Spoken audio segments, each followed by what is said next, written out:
Terima kasih Anda masih bersama kami. Bagi Anda yang baru bergabung, kami hadirkan kembali 3 berita utama hari ini. Sepasang kekasih ditemukan tewas di sebuah rumah kontrakan di Kota Padang Sidimpuan. Karena saling ejek, 2 kelompok remaja di Kota Medan terlibat pertikaian. Puluhan hektar lahan pertanian di Desa Hutaraja, Sibanggor, Kabupaten Mandailing, Natal gagal panen akibat banjir dari kolam penampungan limbah.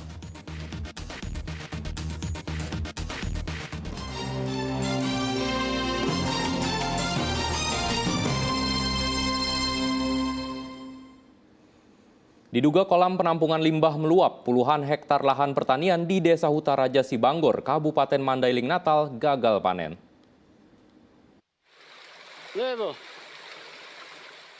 Banjir lumpur terjadi akibat luapan dari limbah yang diduga milik perusahaan PT Sorik Merapi Geothermal Power. Banjir lumpur tersebut menggenangi puluhan hektar lahan pertanian di Desa Hutaraja, Sibanggor, Kecamatan Panyabungan Selatan, Kabupaten Mandailing, Natal pada Kamis pekan lalu. Kini para petani di Desa Hutaraja, Sibanggor mengaku pasrah dan meminta pemerintah setempat segera mencari solusi untuk mengatasi masalah banjir lumpur ini yang sudah terjadi beberapa kali dalam 6 bulan terakhir. Belum ada ini dari mana yang kita Pak, aliran sungai dari kebun kita Pak. Nah ini aliran sungainya masuk dari mana itu Pak? Dari pihak SNGP Pak, dari atas. Jadi dia itu yang airnya itu seperti apa itu Bang? Bisa dijelaskan itu? Dia keruh, kadang hitam, bercampur apalah dia pasir. Lumpur. Lumpur. Terus katanya airnya gimana itu Bang? Mana namanya Pak ya kan? Pokoknya Ada air panasnya? setelah kejadian itu tumbuhlah bibit-bibit air panas di kebun saya. Selain dipastikan para petani gagal panen dan merugi, keresahan warga juga dikarenakan belum adanya tinjauan zat kimia yang terkandung dalam limbah tersebut.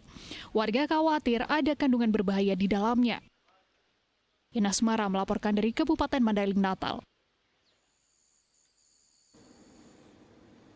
Guna meningkatkan kesadaran dan kepatuhan masyarakat dalam membayar pajak kendaraan, Badan Pendapatan Daerah Kabupaten Deli Serdang bekerja sama dengan Satlantas Polresta Deli Serdang menggelar razia.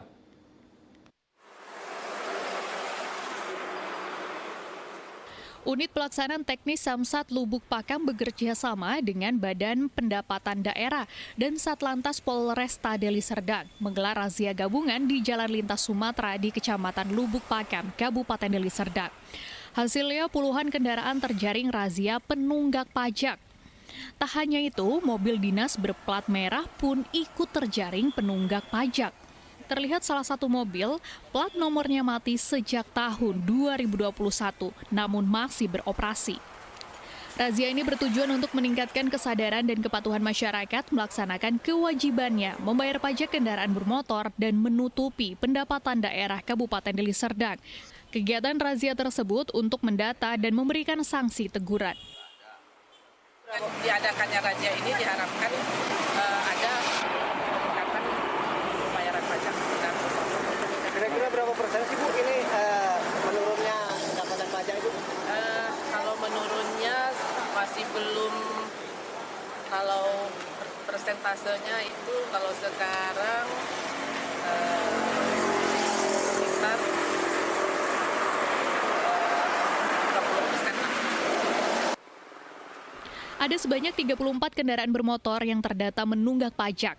Untuk menutupi minus pendapatan daerah, diimbau agar masyarakat untuk melengkapi surat-surat kendaraannya dan patuh membayar pajak kendaraan bermotor.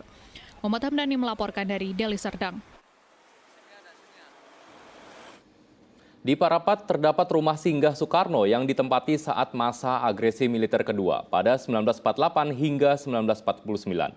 Selama 2 bulan tinggal di rumah itu, Soekarno mencari cara untuk bisa berkomunikasi dengan gerilyawan. Salah satunya dengan menyelipkan surat lewat tulang ayam. Lalu seperti apa kisah selengkapnya? Berikut liputannya untuk Anda.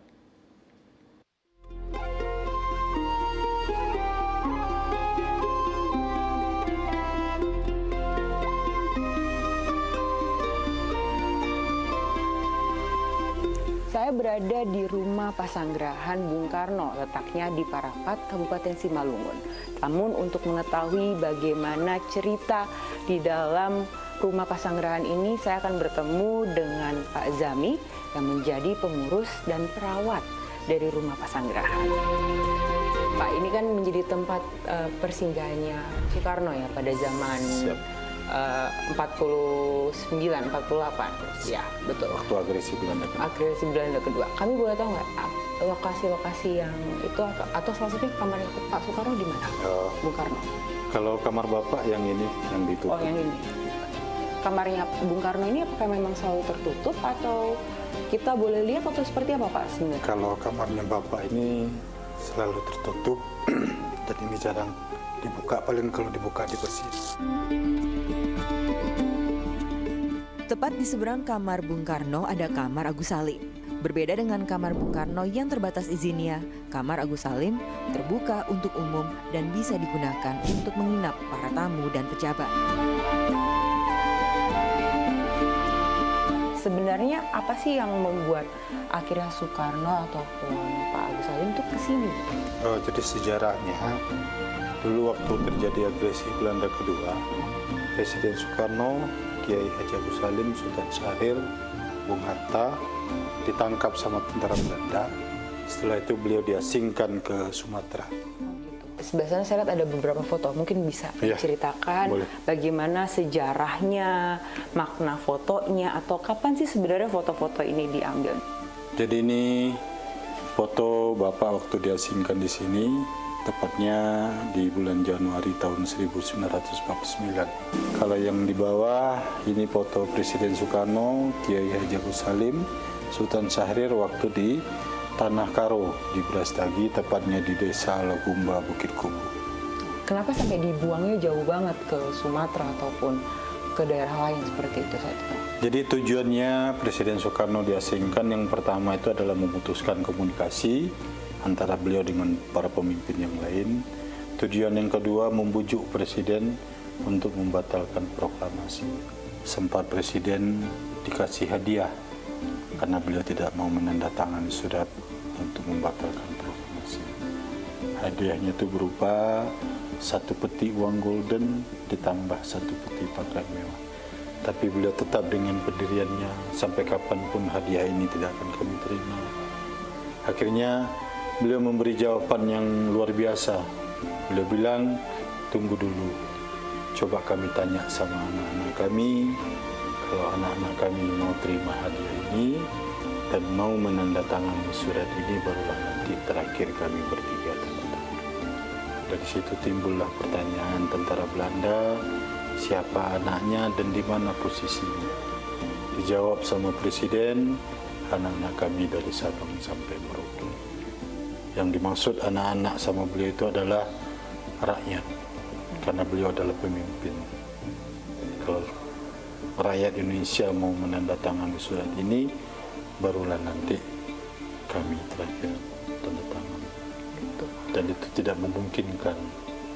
Akhirnya timbullah niat Belanda untuk meracuni beliau bertiga. Namun misi meracun Presiden Soekarno gagal setelah pelayannya Karno Sobiran menguji racun itu. Gagalnya misi membuat Karno Sobiran habis dihajar tentara Belanda. Hal itu membuat Bung Karno meninggalkan pesan untuk rakyat Indonesia. Yang pertama, jalankan perintah dan amanah Allah. Baik itu Muslim dan non-Muslim. Pesan yang kedua, jangan mengambil hak orang lain kalau itu bukan milik kita sendiri. Pesan itu membuat gerilyawan bergerak untuk merebut Bung Karno dari Brastagi pada Januari 1949. Namun rencana itu terendus tentara Belanda sehingga Bung Karno, Agus Salim, dan Sultan Syahrir dipindahkan ke Parapat selama 2 bulan. Selama di rumah ini, Bung Karno dijaga ketat oleh tentara Belanda hingga sulit berkomunikasi dengan gerilyawan. Setelah 1 bulan berlalu, akhirnya ia menemukan cara berkomunikasi yang tak biasa. Cara yang pertama melalui makanan, cara yang kedua melalui sayur-sayuran. Seperti apa detailnya? Bagaimana cara berkomunikasi dengan makanan dan sayur-sayuran? Jadi kalau misalnya melalui makanan, setiap makan Presiden minta tolong dibawakan daging paha ayam. Setelah selesai beliau makan, disitulah tulang paha ayam tersebut dibersihkan. Setelah kering, barulah surat dimasukkan ke dalam tulang paha ayam tersebut.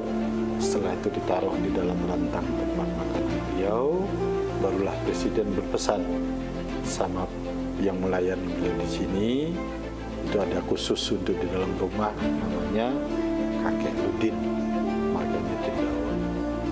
Jadi beliau bilang di dalam rantang tempat makanan kami itu ada sisa makanan tulang paha ayam. Di dalam tulang paha ayam itu ada isinya surat, tolong kamu kasih kepada keluargamu atau gerilyawan yang ada di sini biar kami bisa berkomunikasi. Kalau yang cara kedua melalui sayur-sayuran. Jadi kalau misalnya beliau diajak jalan-jalan ke rumah, itulah kesempatan Presiden minta tolong sama kakek Buka yang marga Sinaga dibawakan sayur kangkung. Jadi dari batang kangkung itulah beliau masukkan sudah. Itulah cara beliau berkomunikasi selama beliau diasingkan di sini. Usai berbicara dengan Pak Zami, saya bertemu dengan cucu Buka Sinaga, salah satu pelayan yang jadi kurir pesan Bung Karno. Saya tertarik nih, apa sih yang pernah kakek Buka ceritakan kepada Bapak ketika masa-masa melayani Pak Soekarno di rumah ini? Ya, sesuatu hal yang masih jernih dalam ingatan saya tuh, Kak. Jadi dari Opung pada saat itu pernah menceritakan keberadaan joglo yang sebelah kanan itu cenderung dipergunakan ketika mereka berbicara-bicara atau berdialog-dialog di antara Pak Soekarno ataupun tamu-tamunya dan yang lainnya. Itu yang sebelah kanan, lalu sebelah kiri seperti apa, Pak? Jadi yang sebelah kiri menjadi sesuatu hal ini beliau itu lebih senang ataupun memilih joglo yang sebelah kiri untuk mungkin apa namanya, Kak, berdua merenung atau jenis tirakat seperti itu. Baik Pak, terima kasih atas cerita-ceritanya tadi. Saya juga tertarik banget, ternyata di sini banyak meninggalkan kisah dari tidak hanya bagaimana Soekarno hidup di sini, tetapi juga ada kisah sejarah lainnya yang menarik untuk masyarakat tahu ya Pak. Terima kasih banyak.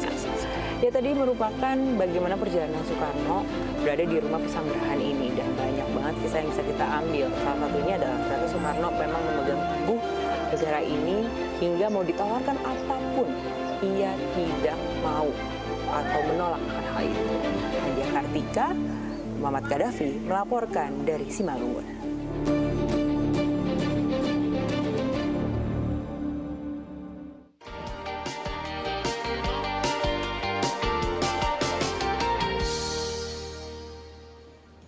Ya, laporan tersebut mengakhiri berita Medan hari ini. Saya Ridho Yahya pamit, selamat beraktivitas dan sampai jumpa.